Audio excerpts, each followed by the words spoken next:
દીકરી સાસરે જાય એટલે હક મટી જાય બ્રહ્મા ના રહેતા કાયદાની આ એક વાત તમારા હોશ ઉડાવી દેશે. હિન્દુ ઉત્તરાધિકાર સુધારા કાયદો 2005 મુજબ પિતાની મિલકતમાં દીકરીનો પણ દીકરા જેટલો જ સમાન હક અને કાયદેસરનો હક છે. દીકરી પરણિત હોય કે અપરણિત તેની સંમતિ કે કાયદેસરના હક જતા દસ્તાવેજ વગર તેને પિતાની મિલકતના વારસામાંથી બાકાત કરી શકાતી નથી. પિતાના અવસાન પછી બહેનનું નામ છુપાવીને ખોટું પેઢીનામું બનાવવું તે પણ ફોજદારી ગુનો છે, જેમાં જેલની સજા થઈ શકે છે.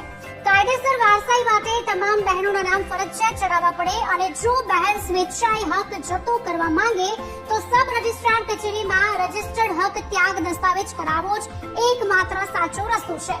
જમીન ખરીદનારે પણ ભવિષ્યના કોર્ટના કેસથી બચવા 30 વર્ષના ઉતારા ચકાસીને ટાઇટલ ક્લિયરન્સ સર્ટિફિકેટ અચૂક મેળવી લેવું જોઈએ.